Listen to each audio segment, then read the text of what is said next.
DC Comics has destroyed its own universe not once, not twice, but 7 separate times. Each crisis bigger, darker, and more absurd than the last, from antimatter waves that killed quintillions to a hero who accidentally erased reality because he missed his mom. Today, I'm breaking down every single crisis event in DC Comics history and everything you need to know about them, starting with the one that invented the template, Crisis on Infinite Earths. In 1985, DC Comics looked at 50 years of its own continuity, decided it was an absolute mess, and did the only logical thing. They killed everything, every universe, every timeline, every duplicate version of every hero that had been stacking up since the Golden Age. Crisis on Infinite Earths was a 12-issue series written by Marv Wolfman and penciled by George Perez, and it featured nearly every character DC had ever created. Golden Age heroes, Silver Age heroes, obscure characters that hadn't been relevant in decades. Everyone showed up because everyone had to. The threat was that big. Here's the setup. The Anti-Monitor, a cosmic entity from the antimatter universe, started systematically destroying parallel Earths with an antimatter wave, not conquering them, erasing them from existence entirely, universe after universe, billions of lives per world, wiped out in seconds. The body count across the multiverse reached into the quintillions, which is,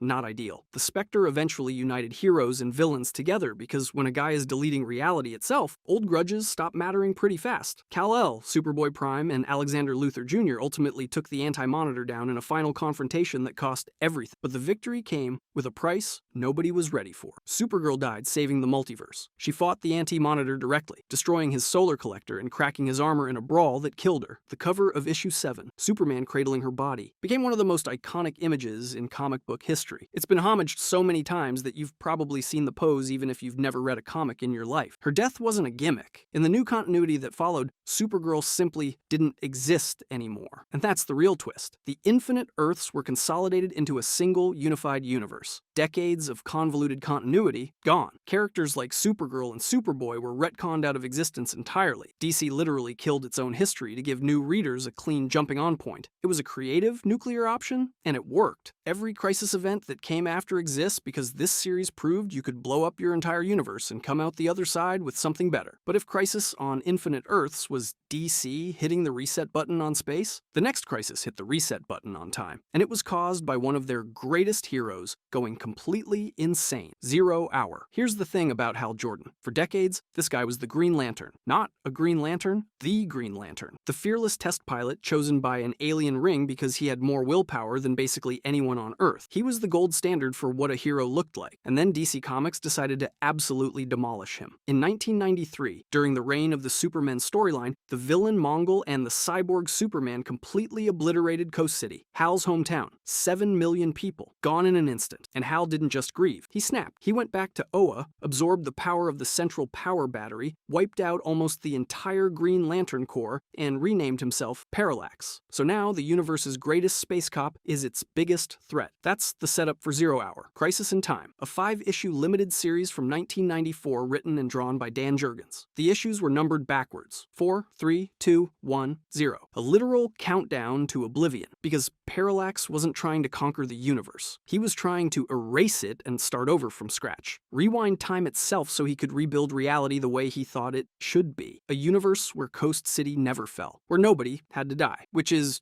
not ideal for everyone currently alive. What makes Zero Hour genuinely compelling is the scale of the motivation versus the intimacy of the cause. This isn't some cosmic god-eating dimensions for fun. This is a man who lost his home, lost his people, and decided the only rational response was to unmake all of existence and try again. Grief as a weapon of mass destruction. The heroes eventually stopped him, and a young hero named Damage triggered an entirely new Big Bang, essentially recreating the timeline from the ground up. The aftermath was massive. October 1994 became Zero Month, where nearly every DC title published a special issue number 0 reestablishing character origins for the new timeline. Basically a factory reset disguised as a story. Kyle Rayner became the sole surviving Green Lantern in a universe that no longer had a core to speak of. Behind the scenes, Zero Hour existed for one very specific reason. 9 years of post-Crisis on Infinite Earths continuity had created a tangled mess of contradictions that editorial couldn't ignore anymore. Zero Hour was the temporal duct tape, a way to quietly fix what was broken without admitting the original fix had broken things worse. And Hal Jordan? He went from the greatest Green Lantern who ever lived to the man who nearly destroyed everything because he couldn't let go. That's not a villain origin story. That's a tragedy. But if you think a grief-stricken Lantern trying to rewrite reality sounds bad? Wait until the survivors of the original Crisis come back and decide the universe got it wrong the first time. Infinite Crisis. Superboy Prime is one of the greatest villains DC ever created, and the reason is painfully simple. He's a fan who thinks the universe owes him something. Here's the setup. After Crisis on Infinite Earths, 4 survivors escaped into a pocket dimension. Earth 2 Superman, his wife Lois Lane, Alexander Luthor Jr., and Superboy Prime, a kid from a world where superheroes only existed in comic books. He was supposed to be a hero. He got robbed of that chance when reality collapsed, and he spent years watching the new DC universe from the outside, getting angrier and angrier. He watched heroes kill and betray each other. And he snapped. But before the main event kicked off, DC laid the groundwork with one of the most gut-wrenching deaths in comics history. Ted Kord, the Blue Beetle, discovered that Max Lord had secretly built an army of OMAC cyborgs designed to hunt superheroes. Ted brought this to everyone. Nobody listened. He confronted Max Lord alone, and Max shot him in the head. Point blank. 1 bullet. Done. Ted Kord died because he was the only person paying attention, which is,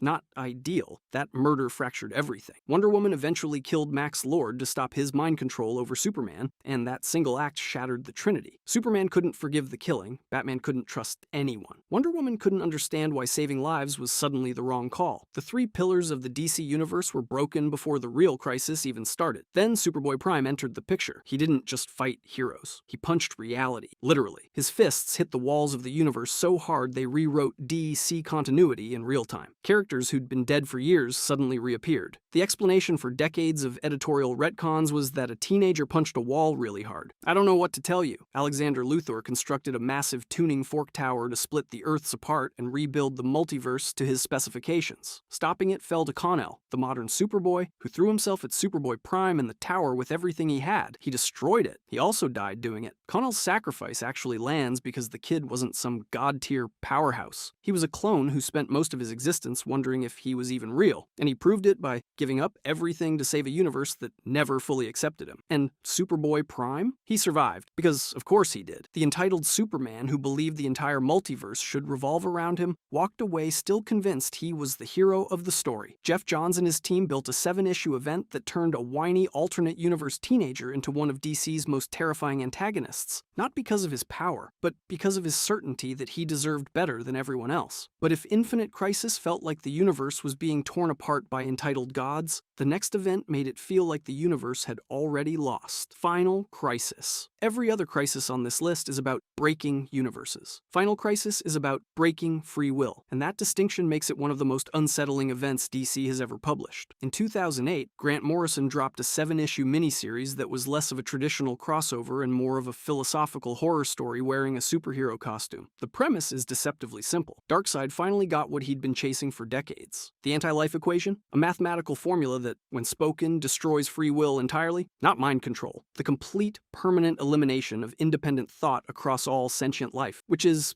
not ideal. And Darkseid didn't just find it, he used it. Billions of people across Earth fell under his dominion, their minds erased and replaced with obedience. Heroes, civilians, entire nations, all converted into extensions of Darkseid's will. This wasn't an army at the gates. This was the lights going out inside every human being on the planet, all at once. But here's where it gets complicated, and I mean that literally. Morrison structured Final Crisis with a deliberately non-linear reading order that required bouncing between the main series, Superman Beyond, Submit, and 2 issues of Batman. Some people loved the ambition. Some people wanted to throw the book into a river. Zero middle ground. Regardless of how you feel about the structure, everybody agrees on one thing. The Batman and Darkseid confrontation is the single greatest moment in the entire event. Batman does not have superpowers. He has a utility belt and anger management issues, and he walked up to a literal god holding a gun loaded with a radion bullet, a substance toxic to new gods. Batman looked Darkseid in the face and said, "I made a very solemn vow about firearms, but for you, I'm making a once-in-a-lifetime exception." Then he pulled the trigger. Batman broke his most sacred rule, the one rule that defines him more than the cape, more than the cowl, more than Gotham itself. He picked up a gun and shot a god with it, and it worked. The radion bullet mortally wounded Darkseid, ending his reign and freeing billions from his control. But Darkseid's Omega Beam struck Batman immediately after, seemingly killing him on the spot. Superman arrived to find the charred remains of the Dark Knight? The real Bruce Wayne wasn't dead, though. Darkseid's Omega beams had actually sent him hurtling backward through time, stranding him in the prehistoric past, with no memory and no way home. Here's the thing nobody realized at the time. That trip through time marked Batman. Years later, in Dark Knight's Metal, it was revealed that Darkseid's Omega beams had tagged Bruce Wayne for Barbados, the dark god lurking beneath the multiverse. Final Crisis planted a seed that wouldn't bloom for nearly a decade. Morrison had been developing these ideas since returning to DC in 2003, and you can feel that. This isn't a crisis assembled in an editorial meeting. It's a thesis paper disguised as a comic book. A mortal man with a gun versus a god who controls every mind on Earth. Batman's greatest act and his final act happening in the same breath. And speaking of one hero's choices destroying everything, the next crisis proves you don't need a dark god to break reality. Sometimes all it takes is a guy who runs really fast making one very bad decision. Flashpoint. Every crisis event we've talked about so far has the same basic setup. Some cosmic villain, some godlike force, some ancient evil shows up and starts breaking reality. Flashpoint doesn't have that. Flashpoint has Barry Allen. That's the gut punch of this entire story. The hero caused the crisis. Not a dark god, not an anti-matter wave, not a mad Green Lantern, just a guy who missed his mom. Here's what happened. Barry Allen traveled back in time and prevented his mother's murder at the hands of the Reverse Flash. That's it. A son saved his mother's life, and in doing so, he destabilized time itself. The ripples cascaded backward as far as World War II and forward into deep space, rewriting wars and fundamentally reshaping the entire planet. One act of love, and the whole timeline shattered like someone dropped it on concrete. The Flashpoint timeline is genuinely unhinged. Bruce Wayne died in that alley instead of his parents. Thomas Wayne survived and became Batman, but not the Batman you know. Thomas Wayne's Batman is a ruthless, gun-wielding killer who drinks too much and has zero interest in the no-killing philosophy. He's basically what happens when you give a grieving father a cape and absolutely no moral guardrails. And Martha Wayne, she lost her mind entirely and became that world's Joker. Bruce Wayne's mother is the Joker. Thomas Wayne is a murderous Batman. Their dead son is the reason both of them exist. It's one of the most devastating character inversions DC has ever written, but here's where it gets really dark. Throughout the story, Barry assumes the Reverse Flash is responsible for all of this. Surely Eobard Thawne broke everything. Turns out, no. Zoom reveals that Barry himself shattered history. He did what his greatest enemy could never accomplish. He broke reality out of love, which is,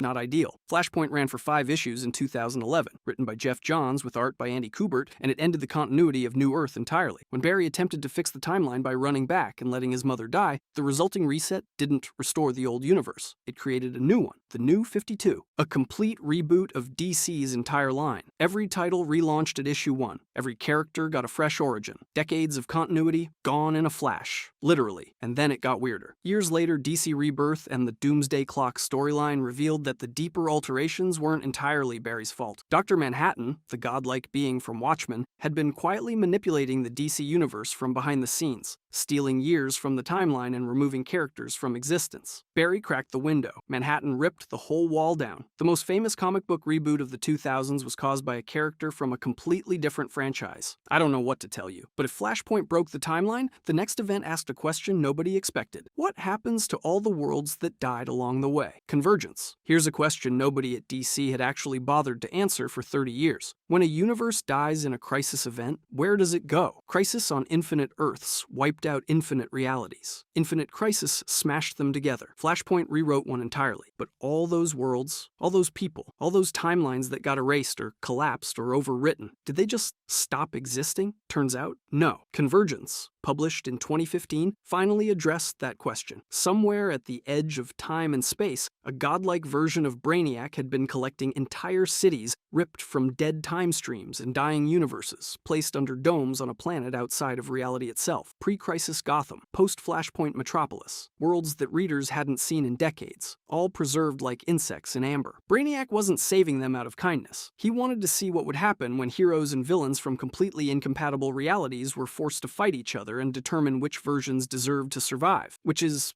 not ideal if you're one of the people living in those cities. The event also introduced Telos, a new supervillain serving as the enforcer of Brainiac's experiment, forcing the collected cities into gladiatorial combat. Hey, pre-crisis Superman, fight post-crisis Superman. We need to see which one of you is real. After the event concluded, Telos was freed from his planetary tether and cut loose into the multiverse with a sliver of Brainiac's powers. So now there's just a guy wandering around with leftover god ability. Great, add that to the list. But here's the thing. The actual plot of Convergence, the fights, the dome cities, Telos stomping around being menacing? None of that is why this event matters. What matters is what it did to the rules. Every crisis before Convergence operated on the same basic principle. Realities compete, and the losers get erased. Crisis on Infinite Earths collapsed Infinite Worlds into one. Infinite Crisis brought back 52, but eliminated the rest. Flashpoint overrode an entire continuity. The pattern was always subtraction. Convergence flipped that completely. Instead of saying only one version of the DC universe gets to be real, Convergence established that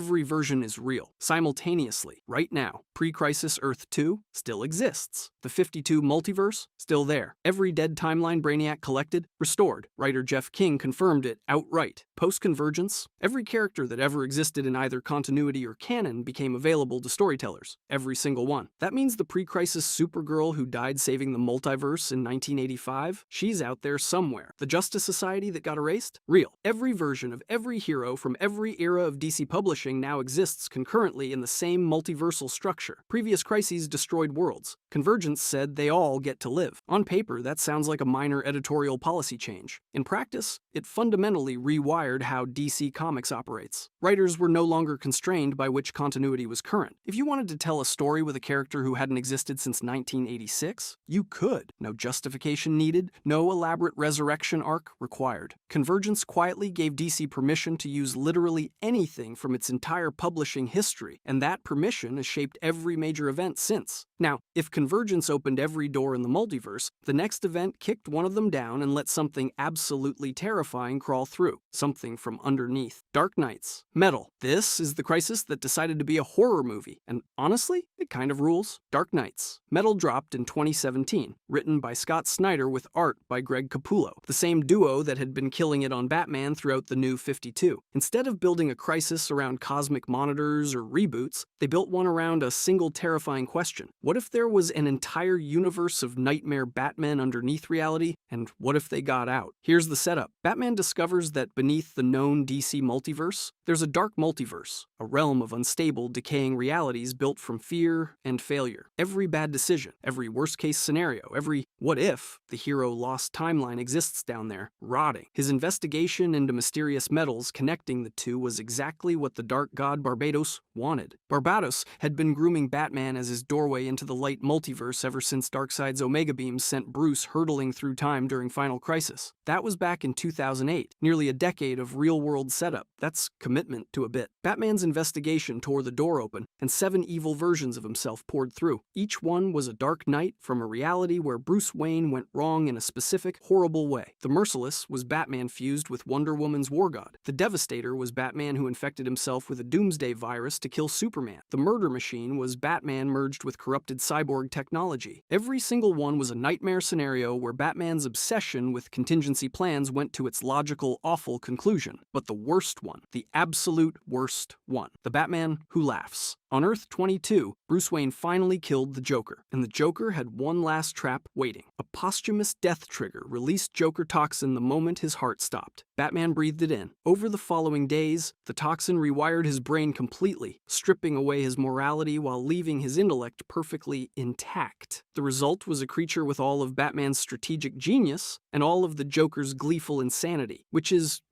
not ideal. The Batman who laughs became arguably the most popular new villain DC had introduced in years. It's not just dark, it's inevitable. Bruce's greatest fear was always becoming the thing he fights, and this version proves that fear was justified. With Barbados leading the charge, the Justice League was overwhelmed. Earth was literally sinking into the dark multiverse. And then something beautiful happened. Batman and the Joker teamed up, the two most iconic enemies in comic book history, fighting side by side, because the thing trying to destroy the universe was somehow worse than both of them. The Justice League channeled 10th Metal to pull Earth back out of the dark multiverse. Victory, celebration. Except for one small problem. The act of pulling Earth free shattered the source wall, the barrier at the edge of the DC universe that had contained reality since basically forever. Cracking it open introduced fundamental instability into the entire cosmological structure of DC. Great, add that to the list. But if shattering the source wall sounds like a big deal, wait until you hear what happened when Pariah decided to rebuild the entire multiverse from scratch. Dark Crisis on Infinite Earths. Remember Pariah? The guy who watched his entire universe die in the original Crisis on Infinite Earths back in 1985? The tragic scientist who was cursed to witness the destruction of every Earth in the multiverse, helpless to stop any of it? Well, in 2022, DC brought him back, and they made him the villain. Here's what happened. After decades of wandering the ruins of what used to be Multiverse 2, Pariah's mind finally broke, completely shattered, and somewhere in that broken state, he made psychic contact with something called the Great Darkness, an abstract cosmic force of incomprehensible power. Now, the Great Darkness didn't actually speak to Pariah. It didn't choose him. It didn't do anything. But Pariah's fractured consciousness projected itself onto this entity and convinced himself he'd been selected as its herald. He basically hallucinated a job promotion from the universe and then acted on it, which is,